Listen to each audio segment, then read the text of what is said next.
Bonjour tout le monde et bienvenue dans cette nouvelle vidéo. Aujourd'hui, je vais vous parler de la recommandation. Donc, comment trouver facilement une bourse de thèse, une bourse de postdoc, une bourse de master. Avant d'arriver sur les sites où il faut trouver la bourse, il y a une question importante ou quelque chose que vous devez déjà avoir à côté de vous qui va être sûr qu'à chaque moment, quand vous avez besoin, par exemple, d'une recommandation, vous allez avoir la recommandation de ces personnes-là. Je dis de ces personnes parce que la recommandation, comme elle est importante, tout dépend de l'endroit, du pays et même de là où vous allez déposer votre dossier, que ce soit de demande de bourse, de thèse ou de postdoc. Donc, on commence. La recommandation, c'est par exemple un enseignant, un mentor, quelqu'un qui dit dans l'organisme ou qui va informer l'organisme où vous postulez que vous êtes un bon candidat. Et ça passe par le fait que la personne vous connaît, la personne a déjà vu votre travail, ça passe par plusieurs choses. Et généralement, lorsqu'on sort de l'école, la recommandation simple, c'est généralement nos enseignants. C'est-à-dire que quand vous avez passé tout votre parcours à l'université, oui, je profite de ça pour dire, quand vous êtes à l'université, prenez vraiment au sérieux votre comportement vis-à-vis des enseignants parce que parfois quand vous allez postuler pour une bourse, on va envoyer un mail pour demander à un enseignant comment était tel étudiant. Donc ça c'est le niveau de la fac, c'est-à-dire de l'université, vous avez jusqu'en master. Donc la personne idéale pour la recommandation à ce moment-là, c'est votre enseignant par exemple de master et tout le reste. Mais qu'on arrive en thèse ou qu'on arrive en postdoc, ça commence vraiment à changer. La recommandation, ça dépend de qui recommande. Je ne vais pas dire qu'il y a certaines personnes qui sont négligeables, mais je peux vous assurer que moi, à mon niveau ou débutant de carrière, si je vous recommande pour une bourse de thèse au poids de quelqu'un comme Cédric Villani, qui est un médafils et autres qui vous recommandent, vous voyez déjà très vite ce que ça change pour le candidat. Donc, je ne vais pas dire qu'on néglige les notes ou on néglige votre niveau, mais je vais dire que la recommandation, c'est un peu comme quelqu'un dit qu'on est là en face d'une personne sûre, et quand vous avez l'autre recommandation d'une personne qu'on ne connaît pas, c'est plutôt du genre, c'est une personne qui peut être sûre. Donc, vous voyez ce que ça change.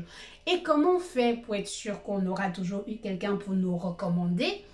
Je vais prendre le cas de la thèse, donc parce que pour la vidéo que j'ai postée sur mon postdoc, j'ai reçu des questions sur comment j'ai fait pour trouver ma bourse de thèse et tout le reste. Moi, je vais passer plus sur le fait que c'est plus côté recommandation que côté postuler pour une bourse de thèse ou postuler pour un postdoc, donc passer du côté recommandation. Les personnes les mieux placées pour vous recommander après la thèse, c'est vos directeurs de thèse. Donc, pour vous dire que si ça termine mal entre vous et vos directeurs de thèse, bah, ça veut dire que ce sont ces personnes-là qui ne peuvent plus vraiment vous recommander. Ou même si votre directeur de thèse n'a pas vraiment envie de vous voir évoluer, alors vous pouvez dire que c'est fini là-bas. Mais ce ne sont pas les seules personnes qui peuvent vous recommander parce que vous savez, comme j'ai dit, la recommandation, ça dépend du milieu, ça dépend du secteur, ça dépend même du pays. Si vous voulez postuler pour une bourse aux États-Unis et vous demandez une recommandation en français à un enseignant, par exemple, au Cameroun, qui n'est même pas présent sur Internet, n'allez pas imaginer que ça va vraiment faire effet parce que de toutes les façons, si on tape sur Internet et on s'en rend compte que la personne n'est même pas où on n'arrive pas du tout à trouver que la personne est enseignant à l'université ou tout ce que la personne a précisé, ça porte déjà préjudice à votre candidature. Donc, comment faire pour être toujours sûr d'avoir une personne qui va aider à vous recommander? C'est d'être en contact. Oui, la recherche et tout ça, c'est le réseau. Oui, on va dire que c'est la corruption ou tout ce que les gens aiment bien dire. Mais non, moi non plus, au début, c'est ce que je me disais. Mais finalement, je me rends compte que ce n'est pas une sorte de corruption. Parce que vous savez, savoir que la personne qu'on est là ou qui est en train de postuler, c'est une personne sûre parce que quelqu'un l'a recommandé, ça change d'avoir une personne qu'on ne sait pas du tout ce qui va se passer. Oui, bien évidemment, je ne vais pas dire qu'on va saquer tout le potentiel des candidats juste à cause de la recommandation, mais je tiens à dire. Donc, pour être sûr que vous allez toujours avoir une personne qui va vous recommander, il faut être connecté. Il faut vous connecter aux grands. Il faut vous connecter aux personnes qui sont dans les secteurs. Comment faire pour se connecter aux grands? Premièrement, comme j'ai dit, les directeurs de thèse, c'est le départ.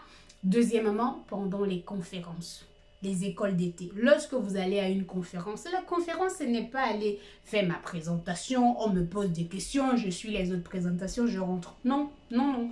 La conférence, c'est pour discuter, sonder les autres, poser des questions et avoir des informations sur le travail de ces personnes. Vous savez, oui, les gens aiment bien qu'on pose les questions sur leur boulot. Et donc, si vous allez à la conférence et quelqu'un fait une présentation et après, vous allez vraiment sonder la personne, poser des questions et des questions, vous allez voir que la personne va vraiment être intéressée par ce que vous faites. Pendant les conférences, il y a aussi l'option de mentoring parfois qu'on retrouve et c'est souvent intéressant parce que durant ce mentoring-là, c'est généralement les profs qui vont mentorer les PhD students. Et donc, à ce moment-là, vous pouvez également rencontrer d'autres personnes. Donc, comme j'ai dit, pendant les conférences, discuter avec les gros poissons, je vais dire ça comme ça, vous connaissez les chefs. Donc, quand vous regardez les noms là, vous avez vu les noms sur la liste de la conférence, vous allez chercher chaque nom et dire, il est dans telle université, il est dans tel labo de recherche, le labo m'intéresse. Même si vous ne connaissez pas son travail au départ, lisez bien son travail, cherchez des questions que vous allez poser. C'est comme ça que vous allez entamer la discussion, c'est comme ça que vous allez vous intéresser à la personne et n'oubliez pas à la fin de la discussion, toujours dire, ah mais tiens, si j'ai une question par rapport à, est-ce que je peux vous envoyer un mail, vous allez voir. Généralement, il ne peut pas dire non. Oui, je vous dis, les gens aiment quand on s'intéresse à ce qu'ils font. Donc, à ce moment-là, ça devient beaucoup plus facile d'envoyer un mail et de pouvoir discuter avec la personne. Et là, tiens, au cours de la discussion, ça devient quelqu'un qui vous connaît. Ça veut dire que prochaine recommandation, vous pouvez demander à la personne. Voilà la règle. Et ça va être pareil. Durant une école d'été, vous êtes là, vous suivez les cours. Pendant l'école d'été, vous êtes comme l'élève. Soyez l'élève là qui est intéressant. L'élève intéressant, l'élève qui pose des questions, l'étudiant ou l'élève ou l'apprenant qui cherche en profondeur à répondre aux questions que le prof est en train de poser pendant l'école d'été. Je vous assure, vous allez vous faire remarquer et à la sortie de cette école, vous pouvez tout simplement encore refaire le même processus en disant « Oui, j'ai ceci qui vous intéresse et tout. » Et là, vous pouvez rester en contact avec le prof et ça devient quelqu'un d'intéressant qui sait que vous vous intéressez à la recherche et vous avez envie d'aller loin. Vous avez fait un autre contact pour la lettre de recommandation. Le troisième cas, ça va être vraiment le fait de contacter des gens que vous ne connaissez pas, que vous n'avez pas vu à une école d'été, pas à une conférence, que ce ne sont pas vos directeurs de thèse ou qui ne sont pas dans votre centre de recherche, ça va être, on va dire ResearchGate, ça va être, aujourd'hui sur Internet, vous retrouvez le mail de tout le monde. Donc, tenons par exemple, je vois un prof qui est à l'université, dans une université par exemple à Miami ou quelque chose comme ça, ou ça va être au Canada.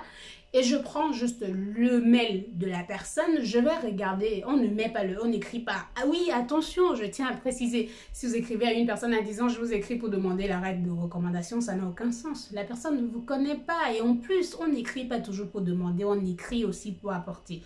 Donc, vous allez regarder le profil de la personne, vous allez prendre le temps de bien comprendre ce que la personne fait et après vous allez profiter pour faufiler et trouver des questions que vous avez envie de poser à la personne. Vous envoyez un mail dans le principe, j'ai lu votre article sur tel, je n'ai pas trouvé tel article, est-ce que vous pouvez m'envoyer? Quand il envoie, vous allez dire ah oui, j'ai lu votre article sur tel, je n'ai pas trouvé tel code numérique, je n'ai pas pu reproduire, est-ce que c'est possible d'avoir les codes numériques? Ah non, j'ai lu ceci, c'est l'équation que vous avez fait, je n'ai pas vraiment bien compris la théorie, ou est-ce qu'il y a d'autres choses que vous avez déjà élaborées dans le sens, j'aimerais bien lire et tout. C'est comme ça que vous allez commencer à partager ces mails. Oui, je parle comme si ça passe cool ou ça se passe toujours aussi rapidement. Non, pas du tout. Parce que vous savez, les gens sont occupés. Les gens n'ont pas forcément le temps pour répondre à vos mails. Alors, la patience va être importante. Et ce qui est surtout bien, c'est que vous avez des millions de profs à travers le monde entier. Donc, si le premier ne répond pas, le second peut répondre, le sixième et le centième. Oui, je ne veux pas dire que vous allez saquer vos profs de la fac et aller demander les lettres de recommandation aux personnes que vous ne connaissez pas. Je veux juste dire, déjà être un bon étudiant en fac, forcément le premier, un bon étudiant, celui-là qui a étudié et qui respecte ses profs. Mais en plus de ça, savoir que la recommandation, si je suis en train de chercher une recommandation, si je veux une recommandation pour tel endroit, pour Stanford, pour le MIT, pour Harvard, pour tel endroit, tout dépend des types de profs que vous allez demander la recommandation pour chaque type d'université. Et alors, il faut être prêt à trouver ce genre de personne qui va vous faire une recommandation digne de ce nom pour ce que vous êtes en train de chercher pour la bourse. Et même, vous savez, dans tout ce réseau que vous êtes en train de créer, parfois, vous n'avez même plus besoin de postuler. Vous allez tout simplement avoir le poste de recherche ou le postdoc. Non, le poste de recherche, c'est quand même trop dit. Le postdoc, quelqu'un va vous proposer le postdoc ou la bourse de thèse. Donc, voilà un peu ce que vous pouvez avoir dans tout ce processus. Donc, j'espère que j'ai bien expliqué ce processus de recommandation parce que je pense que c'est hyper important et parfois les gens négligent et ils se disent juste oui, j'ai des notes et tout. Ah, mais non, non, non, non, ça ne suffit pas d'avoir les notes parce que les notes, ça ne veut rien dire. D'ailleurs, les gens qui ont forcément les bonnes notes à l'école, ça ne signifie pas qu'ils vont être des bons chercheurs. Donc, ça, vous le savez déjà. Donc, il faut vraiment faire attention, il faut vous préparer à tout ce qui peut se passer. Et voilà, donc si vous avez d'autres questions, n'hésitez pas à poser en commentaire. Je vais préparer une prochaine vidéo où je vais vraiment vous mettre les liens et les détails sur les sites web où vous pouvez trouver les bourses d'études. À bientôt!